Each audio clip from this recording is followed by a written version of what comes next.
Since starring in the EU5 announcement trailer, I can't go outside. Anytime I go out into the street, people start hounding me, yelling things at me. They want to ask me questions, they want to give feedback on the game. And so I've decided it's time to stop. And the only way I can think of doing that is by making this video. I'm gonna put together what the community reaction has been so far to the announcement of EU5. But how am I doing that? Well, it starts off with me writing a Python script to scrape the data from my YouTube comments. I then cleaned and processed that to find out what the main sentiments were, whether they were positive, negative, and what the main questions the community has. What the main questions the community have are. This is good because the devs are very happy to make changes based on community feedback. I actually know this firsthand because since meeting Johan on a shoot for the announcement trailer, I've been bugging him non-stop to make changes about how occupations work in the game. Ladies and gentlemen, I'm pleased to announce I succeeded. Please do continue to leave comments both here and everywhere else because I'm planning a mega project where I scrape every single public comment I can find about the game, and then I'm gonna call in the big guns. In this case, the big guns are my girlfriend, who is a massive Excel nerd, as in she's into the whole Excel World Cup kind of thing. For now though, let's dive into what you at home have to say about the game, the announcement, and what your thoughts and feelings are. If you want to see more EU5 content, make sure to like the video and subscribe. Alright chaps, here are the comments of the videos that I've scraped and pulled into Excel, or in Sheets in this case, to analyze. Obviously it starts off completely unformatted, and it doesn't help trying to analyze sentiments around the game through things like sentiment analysis when there are things like, Jesus, is that you? Because obviously when I'm tweaking it to try and think, do people think positively, do people not, and I'm trying to get into how many are positive versus negative, Jesus, that you doesn't really fall into a lot of these categories. So we're going to intermingle questions and themes throughout this video. So the first question is from Spiffing, asking, is it true that playing this game gets you put on a watch list? My friend, we both know you already are on one, so I don't think that's going to be an issue for you. For the rest of you, yes. Okay, so we are going to go through the first 10 broad themes and questions that people had. For clarity and transparency, the way I did this is, like I said, created a Python script to scrape the data, then formatted and sourced that data, cleaned it a little bit, and I was going to do it manually, and then Johan was like, dude, you could just do this with AI. So that's what we've done. It's a mix between me and the AI on this one. I trust me more. Anyway, these are somewhat decent questions. Some of them I'll be able to answer, some of them not, but I did want to get across what a lot of the community is saying and what the feedback has been. Number one, how different will EU5's core mechanics be from EU4, or is it just a reskin? My favorite saying or sentiment from this entire thing is, whereas in EU4 there was a button, in EU5 there is a system. For example, there's no trade flow, there's dynamic markets. There's no magical manpower system, there's your population that comes from the fields. So I think the core mechanics are very, very different. Not entirely alien to those of you playing EU4, but it is a completely different game. I don't think that anyone can come out with the criticism of saying that EU5 is simply EU4 reskinned. I think that that's what a lot of people were thinking before the announcement and before a lot of us content creators released gameplay. I think people were thinking that it was going to be like EU4 with better graphics, but worse in terms of content. And frankly, I think you'll understand that that's not the case. Number two, will the late game finally have more depth and challenge, or will it still fizzle out? Now, late game has more to be developed than early game, as far as I'm aware. In terms of will it have more depth and challenge, and will it still fizzle out? I think that there are anti-blob mechanics, and you will see the collapse of empires. We're not going to see like every single nation that grows up will inevitably be damaged, but I think there's enough vulnerability baked into the systems such that one bad thing can lead to another, and if enough of those things cascade, you could see cascading. In terms of the player, I would say part of the challenge is the growth of it. If you grow too large, you're going to have a harder time to manage it. However, if you stay small, you're going to have an easier time. So when it comes to late game, it's going to completely depend on the size of your nation and how you've set it up previously, to be honest. Visuals and UI. Why does the UI look like it's made for mobile? Would there be options to customize it? I love that that's a specific question in terms of mobile, because a lot of you in the comments had the sentiment of the UI and problems surrounding it. Yeah, I think a lot of people have had issues with the UI. I think it is going to be retooled and reskinned and rechanged on the basis of what people are saying. I think there's another criticism that has come from Victoria 3. Personally, I didn't like the UI at the start. It has grown on me. I can't say whether or not that's because I fully like it or that's because I'm associating positive sentiments surrounding the game with the UI itself. What I will say is the UI at times feels like there's sometimes too little. It's both too little and too much going on at the same time. For example, in the top left, you have your ruler's portrait. I don't think that's necessary. I think you can just have the country flag. I don't need to see the ruler all times.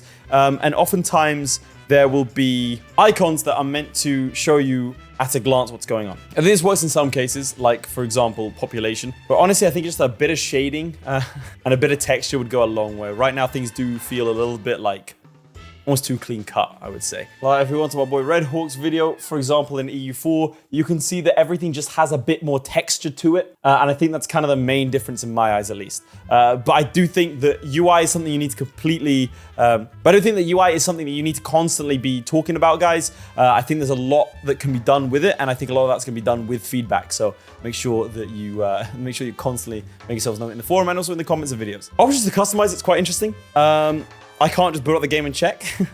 I know that the map was fully customizable. Oh, well, a decent amount. So maybe there'll be UI customization. I doubt it, to be honest. I would be very surprised if there was. How polished is the art style and map design? Is it final or placeholder? I would say it's not placeholder, it's approaching final, but I think upon hearing the feedback from the community, I think there are going to be changes being made. Map design has been quite controversial.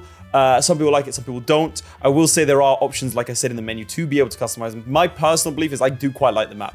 I like being able to zoom in and see all the different things. And I think Johan also immediately said they're going to be changing the size of cities on the map. So that's some instant feedback there. Now to historical content. Will his major historical events like the Black Death or the Fall of Constantinople be dynamic and impactful? So I think with Fall of Constantinople, it's more meaning things like the Rise of the Turks. I think, as far as I'm aware, they are. So Black Death are like the way it impacts you depends on how much you prepare for it and how well set up your nation is to defend against the Black Death. It is going to be dynamic insofar as you're never going to have quite the same experience twice, but you will see a sweeping destruction. So you can change it. It is always going to be coming for you. With something like Rise of the Turks, or even, for example, the 100 Years' War, that is going to be as dynamic as you make it as an involved party. Not everyone is involved in these things, but let's say the Ottomans get kicked down to rank 2 as a Turkish nation, then the other one's going to be the Rise of the Turks. It's not necessarily the Rise of the Ottomans. So insofar as that, it's going to be dynamic. And the 100 Years' War, again, you're going to have a winner, a loser, and everything in between. Just a quick note on historical situations. Initially, I was a little bit skeptical, but I am coming around to it a bit more because I think it's a good way of preserving this historical sandbox feeling of any nation can rise, any nation can fall, but there are certain events in world history that are, let's call it canon events, like the rise of Timur, for example, that will always happen, and it does breed a sort of parallel timeline to ours, so the world should look and feel somewhat similar to ours. It's not going to be completely insane and whack. So the concept of a parallel timeline kind of vibe means that we should see some similarities, but also crucially some differences. You're not going to be railroaded, but there are going to be sort of guides on the side of the path. I prefer this to, for example, the Lucky Nation system in EU4. For those who don't know, in Europa Universalis 4, there are lucky nations like the Ottomans, and it gives them a lot of powerful bonuses to make sure that those nations are going to be the ones to continue like rising in the future. Are multiple start dates supported, or is there just one fixed timeline? Right now, there's just one start date. There aren't multiple start dates. I'd be surprised if they put in multiple start dates because all research would indicate that players don't use other start dates. Even CK3, which has 3 very well fleshed out start dates, most players will default to the earliest start date. If there was a 750 or 767 start date in CK3, everyone would play that instead. It is a little bit strange to me, but think about it. When was the last time you played not in 1444 and EU4? Modding customization. Will EU5 support modding as well as EU4 did, or better? I don't know. I'm sorry, I'm not going to sit here and misrepresent things and say that I have information I don't. I want to be transparent with you guys. I don't know if it will. I would hazard that it will hopefully have a decent amount of modding support. They know how important modding was to EU4. We've had announcements from, for example, the Antebellum mod that they are going to be around in EU5. And generally speaking, when it comes to DLC releases, at least, Paradox has a tendency to include modders in that release so they can prep. mods. So I would imagine that is at the forefront of their mind, but I could not tell you for certain. Balance and realism. How will the new systems like buildings or ideas? Okay, look, I told you it's a fallible system I'm using here to get this sentiment. Prevent blobbing or unhistorical outcomes. So we talked about unhistorical outcomes or ahistorical outcomes. AIs. But how will bobbing be prevented? I think balance is going to be one of the big things that people have seen. They are focusing on the UI, they're focusing on optimization, they're focusing on balance. Those are the three major sentiments that I think have come out of this. And obviously balance being one of them. If you've seen a lot of our videos, a lot of us can make use of trade to make stupid amounts of money. And I think that is, I think it's already been announced as of a couple of days ago that trade is already being reworked. If you want to see exactly how trade works, I would highly recommend Generous Gaming. He is a phenom at this sort of thing. He actually came straight from Victoria 3 to Europa Universalis 5, so he has that kind of economic mindset. So I would highly recommend going and checking out his channel. So yeah, I think a lot of things are going to be rebalanced. I'm pleased to announce that the team will be changing how occupations and peace deals work, which is good because I've been moaning about that to Johan since the day I walked on set for the EU5 announcement video. He's heard nothing but that from me. So in terms of preventing blobbing, I don't like this idea of preventing blobbing. I think some nations are better set up to blob. In terms of the speed breaks and the sort of choke points, things like your levies not being in the field will naturally hurt you, but integration is going to be the big one. In my game as Serbia, I won this war that I'm showing off here, and I took provinces. But you see at the top, there's that third flag, which is integration. You can see this integration here will be finished in 1427, a long time. And that's influenced by a variety of factors such as cultural power and cultural war, but like that is going to be painful to try and get through. Frankly, I would say that it's almost too much at the moment. I think Hawk in one of his test games had a province that was going to not be integrated until 1800. So I think a lot of these amounts are placeholder. I think you're going to be able to conquer as much as you can physically contain yourself to. I did find myself oftentimes not wanting to conquer. I think that this game lends itself well to other avenues of geopolitical domination, shall we say. Insofar as, for example, when I was playing as Serbia in one of my earlier games, I found myself not declaring war at all because I was enjoying the other cycle too much. But more to the question itself, anti-blowing mechanics, the integration side of things is going to be a major one. Control as well. Fundamentally, if something's so far away from your capital and you haven't built the infrastructure to it, there's going to be no benefit to taking that territory. Think 100% autonomy in EU4. Also, there's the general more people, more goods that need to be supplied, more markets need to be to handle. There's the larger a nation is, the harder it is going to be to get used to. For example, if you load up as the yuan initially and immediately, and I did that, and it was terrifying, and you have to immediately start automating everything because there's too much going on. So you will be limited by how much you can physically do as a person. Monetization. Will this follow the same DLC heavy model as EU4, or is Paradox planning a different approach? I couldn't tell you that. I have absolutely no idea. I will say that Paradox generally does follow the same model for a lot of its games. CK3, Hearts of Iron 4, EU4. I'd be surprised if EU5 didn't have the same approach. I don't have any knowledge to that effect. That's not something I can just kind of tell by playing the game. Maybe Paradox will have something for you soon, but I don't know of any DLCs that have been announced. I don't know if any are planned. I just don't have the knowledge of that, I'm afraid. When will we see real gameplay or dev diaries that go deeper into systems and design choices?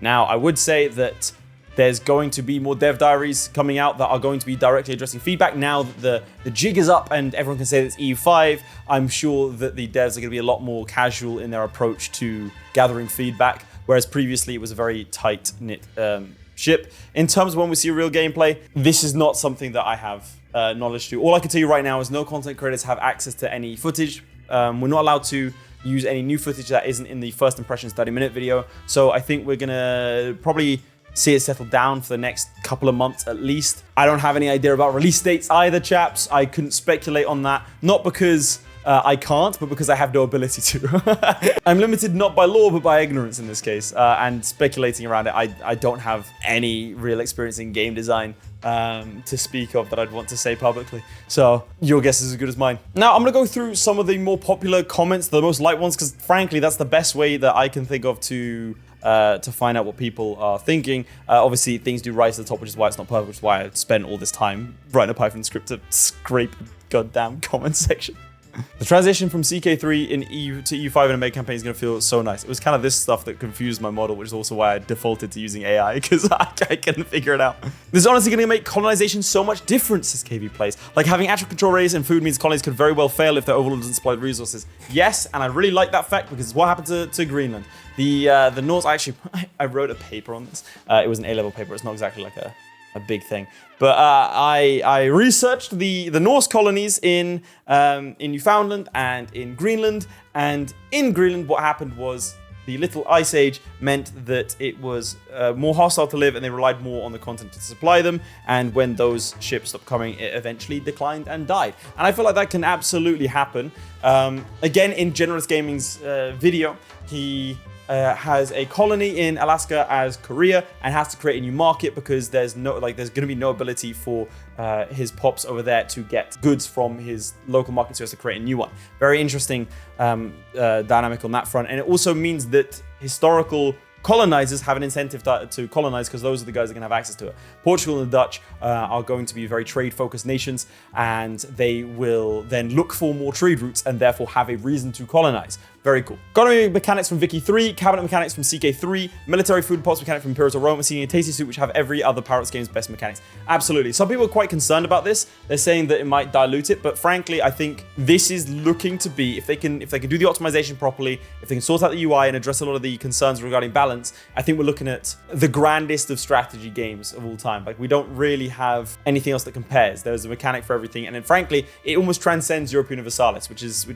a big feat, I think. There we go. On his criticism, I think the requirement to upgrade rural to town to city should be based on the combination of population density, administrative office building, and whether needs are met and maybe some currency. That's an interesting one. If you think like, this is going to be a strange comparison. If you think like Manor Lords, where you have to upgrade a building, you have to have a certain amount of goods supplied and prerequisites filled. It might feel a little static and less dynamic to be able to do that, but I do like the idea of you need to build the infrastructure in a place before it can be officially called a town or a city. So I don't mind that. What I love to see the most is the gold supply. I love how trade is more nuanced and how most nations aren't borderline in debt by default as they are starting campaigns in EU4. The Byzantines in EU5 start in debt.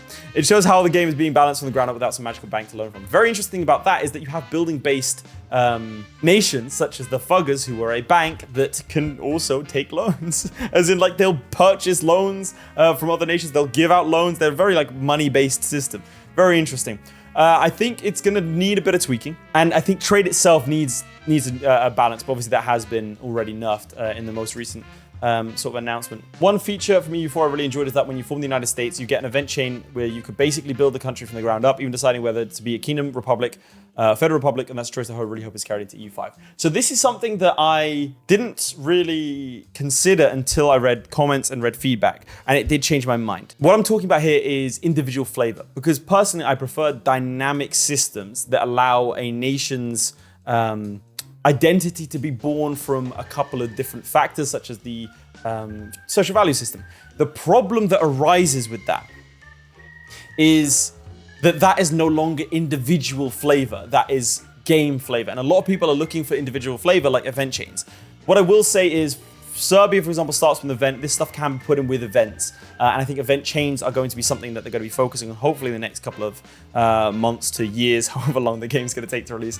I think it's a good problem, because it means that if the main criticism is UI and lack of flavor, those are two things that can be implemented quite, not easily. I don't want to be like, oh, they could just do it, but they can do it feasibly. Over here, I can't pronounce your name, I'm sorry. My main concern right now is performance. Again, it spans as long as EU5 and running hours and simulating everything it needs. Running in days in EU4 might be a better option. It's something that's got to be done to optimize the game. That being said, I do think Paradox can make this game something amazing. So to clarify some things on ticks, a lot of people saw the hourly tick thing going off up here, and they were like, oh my God, that's going to slow things down so much. But not everything is ticked by hour. What that means is when we say a tick, there are checks that the game makes to see what the values are, right? That's the most basic way of explaining it, because that's my basic understanding of it. So when it comes to hours, most things aren't checked by hour. So it doesn't slow the game down to have an extra thing like that or too much, because not everything is getting checked at that point. But I will say that performance is a big concern right now. I intentionally recorded my footage on a worse PC. I have a better PC sitting over there that I'm now going to start using for gameplay and for recording and everything else. But I didn't feel like I should upgrade to a NASA computer just before making these videos, because then it might misrepresent the speed and the gameplay experience, and if it's juddery and that sort of stuff. So I think that is one thing that they are going to be focused on going forwards, and I know that they're going to be working on going forwards. That could be a significant problem if it's not addressed, I think. Down the depths looks kind of insane. I'm really looking forward to playing Just Tour from Alien Tree Guy and not being insanely bored the entire time. I suck at enjoying myself playing Tour. I generally hate it. EU5, I don't. It's actually fun. There's enough to do and enough like economic and diplomatic warfare going on that I have forgotten to declare wars before, because I'm like, oh, I'm developing my markets, and I'm loath to declare wars because I'm like, well, I don't want to mess up my nice little clean system. I like that because wars are dramatic, they are painful, they could be really, really damaging if you don't do them properly. And so I'd only go to war if I knew I could win and I was sure of it, or obviously if I was attacked. And the AI will jump on you if you aren't careful. And this is a big sentiment here. I don't know if I'm just used to EU4, they can't see past it, man. I really don't like how the UI looks. Not this jumbled, disorganized or anything, but the aesthetics, some of the colors, I don't know. It strikes me as mobile game looking. And I think that's the big thing here. Like, a lot of people can't put which is hard, they can't put their finger exactly why they don't like it, which is why I'm saying I think it's the shading. I think it's like the clean cut edges, whereas EU4 has more of like you said, a tapestry feel. There's a lot of texture to it. And I think that's something they can definitely experiment with. I think UI is more of the malleable things. Not easy by any means. Hot take, I'm a fan of the default most common and easiest wars being no CB wars. Unless you have a really good reason to go to war, declaring war should be seen as antagonizing and would not be unanimously popular in your nation, reducing stability and increasing war exhaustion, increasing antagonism makes sense for most wars. Oof. Okay. Very controversial topic. Yeah, I don't know if I agree with you. I can see it, especially having come from Imperator, where you can declare those wars and it's not as bad as it is in EU4. But I always got the impression that a no CB war was just charging across the border without any sort of real claim, is the best way to say it. I mean, that's what a no Casus Belli war is in a nutshell. But for the most part, historically, you would have a justification to your people as to why they need to do this thing, because if you're not justifying it, there's big problems. And I just, from a player's perspective, I prefer having a Casus Belli than no Casus Belli, just intrinsically. Hello, Laith. Oh god, I'm wearing the same outfit. That's all. For context, I have recording t-shirts and like day-to-day t-shirts to keep the two separate, and the suit jacket I think just makes me look more official.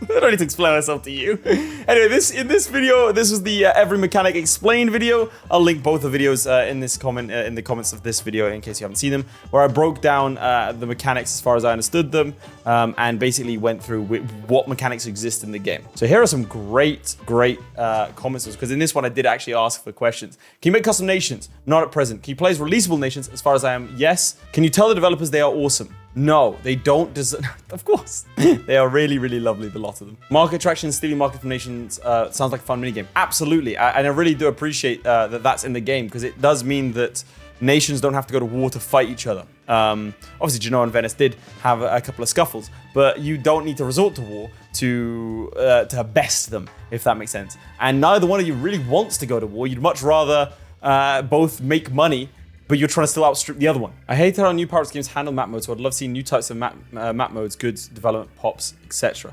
Well, we have those. We have roads map modes as well, control map modes. Here you got building based, we've got pop based, tax based, cities, raw materials, food, roads, trade goods, markets, population, we've got culture, common language, we've got liturgical map modes, chaps, before GTA 6, location, religion, diplomacy, antagonism, and control. It's really great, really great. And you can see here, it stratifies on the basis of what's there and what the dominant one is. It really does feel like they're taking parts that people have liked from the recent releases and trying to integrate them really. Yes, absolutely. That is a big part of this grand strategy game, was the vibe. Personally, a big fan of the automation. It definitely feels like it'll ease the learning curve a lot. Yep, me and Red Hawk, first thing we did, whacked on the trader one, because on the right-hand side, you can see which automation options are able to you. We whacked on the trader one and then saw what the AI would do as we got to grips with what was going on. Very, very good. The only downside is that I think people might be disappointed to see what the automation system does in relation to what their like ideas for it is, or their ambitions are for it. What I mean by that is, if you are building your nation a certain type of way, the AI is not going to know that, and it's going to automate to the best of what it thinks it needs, which might be at odds with you. The upside is that it means that the automation system is a bit of a crutch, which means that if you aren't managing it yourself, the AI will do it, but it probably won't do it as well as you can. I think that's a good compromise, especially when you get bigger, and it does naturally, mechanic does blend its way into being what a larger empire would be. You cannot manage everything personally. Like how transparent Paradox are trying to be, as it seems. Yeah, absolutely. I saw some people thinking that we were sponsored. The comments that all of us have made have not been sponsored.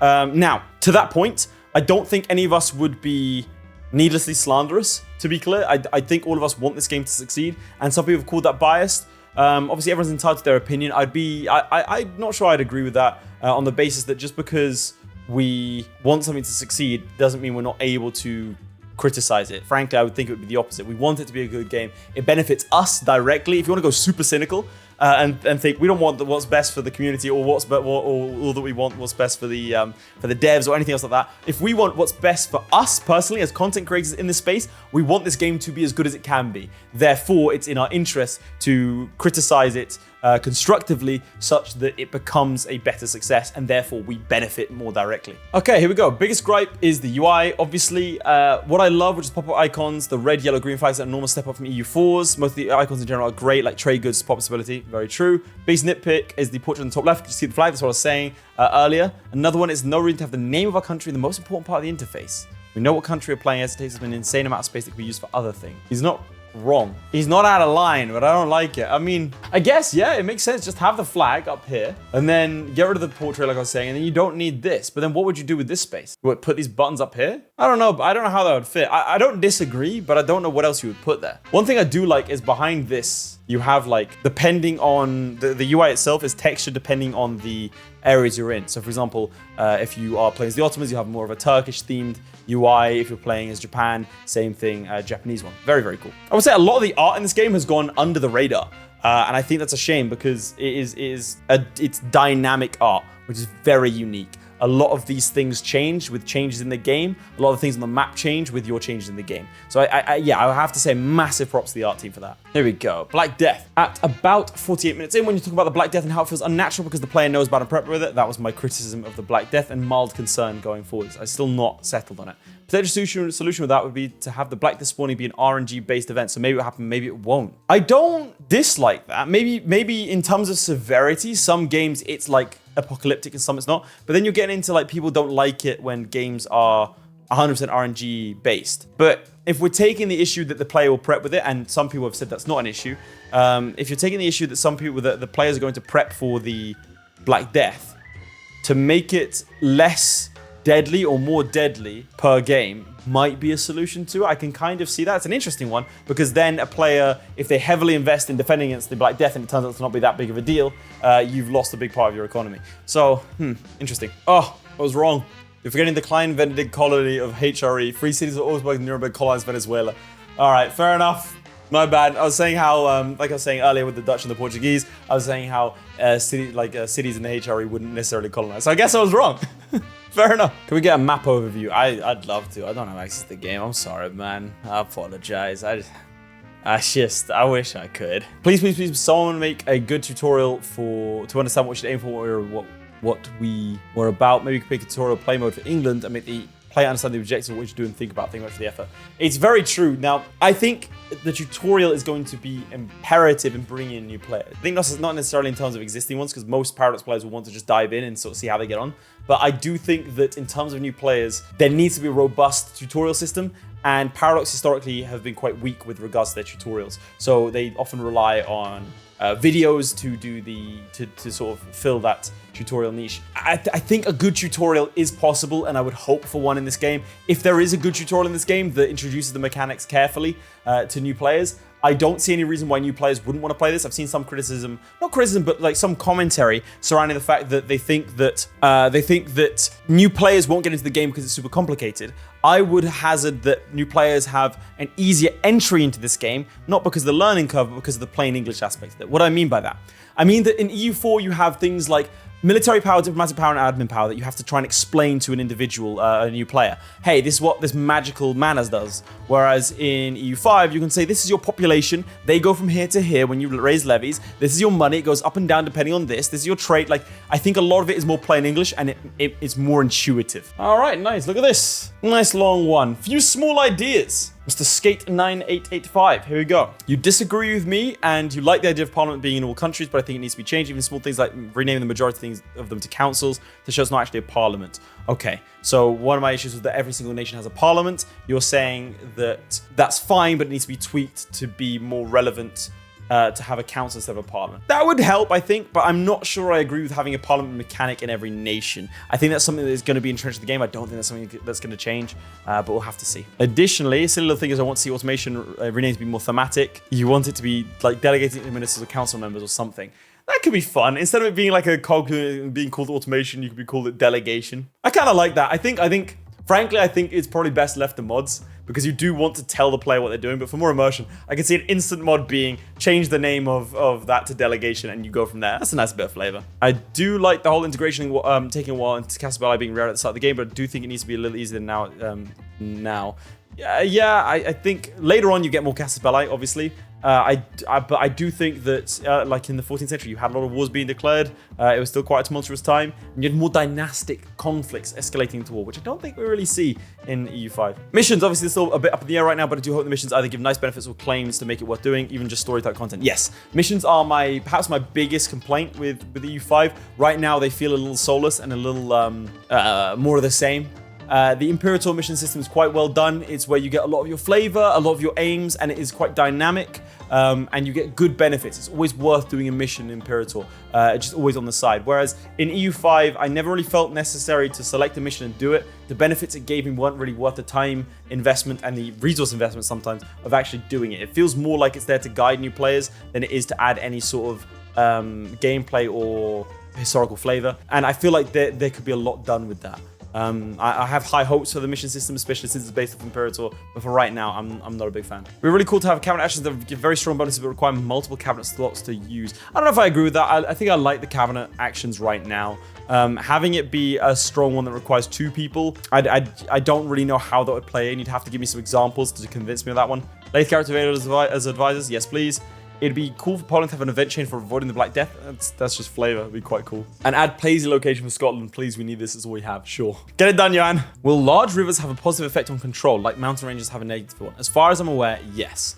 I think they should, given how important they were to transport markets and development states and societies. I think they do, and you can also further develop that by having canals within those river systems. So if you think, again, going back to the plain English argument or explanation, if you think about something that makes sense, it is usually there. What would stop control? The topography, the existence of infrastructure, the difference in culture. This is all stuff that I can just tell you and you'll inherently understand. I don't need to give you a modifier for that. Well, there is still one thing I don't really agree with regarding the early army fighting. The game essentially starts at the end of the High Medieval period, at the peak of the whole Knight and Chivalry era, but armies are peasants with pitchforks. Of course, this army of this period relied heavily on levies. However, I still feel like instead of having levies at the start, later on build a professional army, there's a small core of knights. So, an interesting point of view, most nations do only have levies. I will say that within those levies you do have horsemen, so I imagine that they are kind of represented in that way. A lot of nations can have a small core of 100 men at the start of the game. So you do have these mildly professional armies, but I think it's a far cry to go from knights to professional army. I think that is a process that happened over time. At the start of the game, some places and nations and states can have professional armies, and I think that's where you're going to have your whole core of knights thing, to be honest. I appreciate needing to occupy land and improve, so I think that kind of scrum makes war a lot more dynamic. I'm sorry, but I have out-yelled you. One thing I don't like, and I'll just piggyback onto this comment to say this, is that I don't like that 100 men can go and occupy a province that has 30,000 people in it. Doesn't seem realistic to me. I'm not too much of a fan. I think it should be based off of, even those mild occupations without a fort should still be based off of a proportion of the population, personally. This game looks so peak. I'm particularly excited for the arts and culture mechanics as a huge art history nerd. My question is, how impactful / useful is the artist system for your nation? I'd love to focus on being a patron of the arts and commissioning patrons and instilling relics from other nations' wars, but I kind of hate it for all I got for it was +5 cultural conversion speed, so I get 0.5% stability growth. Now, take everything I'm about to say with a grain of salt. This is a mechanic that I'm going to talk about, but I have the least confidence in myself in describing. So I'm going to give you a general understanding of how I remember it, but I can't say that this is how it works for a fact, because frankly, I didn't really mess with this as much in my playthrough, in any of my playthroughs. So I apologize for that, Ethan. So, You have works of art that are stored in cities, and those give you different bonuses. There is also a culture war mechanic, so if a nation's culture has more cultural power, they are better at integrating and assimilating other cultures into their own and more resistant to being assimilated. So let's say that means that Brittany, for whatever reason, is a cultural powerhouse and the French conquer them. There will always be a Breton heartland because the Breton culture is very, very strong compared to the French one. I think this also means that if you are Breton and you're expanding outwards and you've set yourself up culturally, people are more likely to assimilate into your culture and are going to be easier to integrate because of your cultural power. Again, all of that with a pinch of salt, but I do like the system, and I think that you can get away with building great works of art and stealing from other nations and enjoying that side of the game. Are you going to host big multiplayer similar to Dev Clashes back in the day? If you haven't already, go check out the Parabellum YouTube channel. It's created by myself, Midgeman, and Redhawk. We are going to be doing multiplayer content, not just like big multiplayers, but also going to be doing tournaments and contests and that sort of stuff. We're very, very excited. One of the big things of coming out of playing EU5 has been how can we adapt this to Parabellum, and that's our live show, and it's going to be fantastic. I'm super excited. I wonder if Paradox has seen all this. This looks too complicated comments, and that's why we're getting the extra special 1 hour explainer. No, we were given 30 minutes to produce a video, and we were told that after that, any content going forward could only be using the 30-minute video. So what that means is we're allowed to talk about the game, we're allowed to remember the game, we're allowed to tell you everything we can recognize from it, but we're not allowed to give new screenshots, we're not allowed to give you the base footage that we recorded, we're not allowed to do anything like that. The only thing we can do is point to the 30 minutes that we recorded and created as a basis for what we're trying to explain. Because 30 minutes isn't a lot of time, that's why a lot of content creators, I would recommend checking out Corbett. Corbett did a fantastic explainer on all the different mechanics you know, in a similar video to mine, but I would say his, unfortunately for me, his is better than mine. Yeah, so, you know, go check him out, the little bastard. Yeah, so a lot of us then went and did that or gave our thoughts. For example, Hawk's most recent video, he gave his thoughts on the game, whereas in his first 30-minute one, he was focused on explaining the game and that sort of thing. And I did a similar thing where I spent the 30 minutes. Well, I actually did something weirder. I spent 10 minutes on a tutorial, 15 minutes on gameplay, and the final giving my thoughts. I kind of wanted to do a little bit of everything. And so that's why a lot of us are making these kinds of content. That's why I'm making content about it now using content that we've previously made. It's content squared, and it will eventually fizzle out until we get access to the game again or more news comes out and we get to follow it. But I guess this is us just also, we're really hyped about it. A lot of us have been playing this game a lot over sort of the last 2 weeks, starting from the 24th of April until the 8th of May. So we've been, it's taken up a good portion of our lives, and now we feel empty without it. I hope they change the main EU4 music to perhaps new EU5 music. They absolutely will. There's a new soundtrack. You can actually listen to some of the music in my first video. We're not allowed to make anything else until they announce the soundtrack properly. I don't know when that's going to be, but it is a fantastic soundtrack. I'll tell you that personally. It's amazing, and moreover, there are 4 layers of intensity to each track, which means that you have, let's say nothing's happening, you have 1 layer of the track, something mild's happening, it's the same track, but layered on top is, let's say that the trumpets start to come in. Then the woodwork starts to come in for something more intense. Then war gets declared, and suddenly you got trumpets, woodwork, drums, everything all at once. It's the same song, but 4 levels of intensity. Absolutely beautiful, wonderfully immersive, and it's regional specific as well. Really cannot fault it. It's amazing. Damn, look at this. There's a whole ass comment. All right, let's go through. I'm only going to include the things that I think are relevant here. Drop down alerts are nice, but remove the 3 stars they have. I think the alert system in EU5 and EU4 is superior to everything else in that Paradox has made. Cities are far too big. That's being changed already. Lack of flavor areas going to be added. Construction icons should be in their own map mode. I don't need to know precisely where every single building is finished being built. I think you can probably change that. I quite like having it there, personally. I think at a glance it tells me what's being built and where. I quite like it, especially if I'm looking at my allies as well. So when I was playing with Hawk, I can see what he's building. Discovering the Americas should be available later than what it is now and close to real history. I think that's going to be that's going to change depending on what the player does and what nations do. If a nation hard focuses on it, they're going to see it sooner. Simple as that. Hopes for the game. Building base countries are fully utilized. I think that's a hope as well. Not as linear in EU4 that empires not only rise but fall. From what I can see, that does happen. I'm not going to sit here and pretend that I've done millions of tests and gone all the way to 1837, 5, 6, 7, 8 times, and I've got a stupendous amount of hours, and I've seen everything in the game. As far as I'm aware, the systems are set up for that to happen. I've seen it happen once. I mean, and the Great Horde is one of those little claps quite quickly. Multiple start dates would be nice. I've explained about multiple start dates. It would be good for the few players that would do it, but I don't think enough players would do it to justify the like having to invest all that time and money to create. Okay, so I have created a word map. This is the negative word map. So these are things that are associated with EU5 that people think are bad, right? Obviously, larger the word, the worse it is. So map, UI, and trade are the main things that people have negative sentiments towards, and then to a lesser amount, mechanics and buildings. The mission tree is not too bad in there.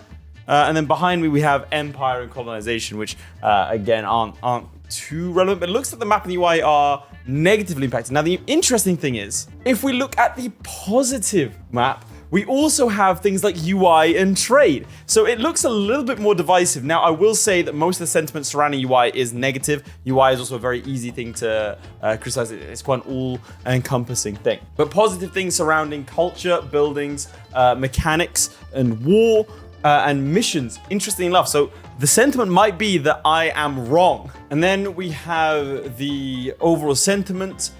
Most comments were neutral. So that would be things that are just like one-word answers. There's be things that I have eliminated. So that'll be stuff like irrelevant topics, something talking about less about the game, if that makes sense. And then we have the positive comments versus the negative comments. Interestingly, there are almost double or more than double the amount of positive comments than the negative comments, and most are neutral. Again, this is a rough little analysis I've done here. What I am going to be doing is taking the data from not just mine, but publicly available data from a lot of the comments in EU5 related videos. I'm going to scrape all that data, and then I'm going to give it to my girlfriend, who is an Excel whiz. She does it for fun. You heard of the Excel World Cup? Yeah, so that's her kind of thing. So I'm going to throw it to her and see what sort of interpretations she can get out of it, and what sort of interesting things she can pull. For now though, chaps, that is a little bit of an insight as to what the community has felt and how they are reacting to the release of EU5. I will say, on the whole, it looks positive. It looks like people have a lot to say. It also looks like people have a lot of questions and queries. So keep those coming, and I'll see what I can do. I'm planning on live streaming a lot more to sort of have a little bit of direct back and forth. We can go about my videos, some other creators' videos, and maybe also some behind the scenes stuff from the announcement video. I think it'll be a lot of fun. Otherwise, chaps, make sure to keep your comments coming. Powers are making changes to EU5 on the basis of your comments. So make sure that you actually do make yourself heard, and we can make this game as good as it can be. Make sure to like the video and subscribe if you're interested in more EU5 content, and I'll see you all next time, chaps. Goodbye.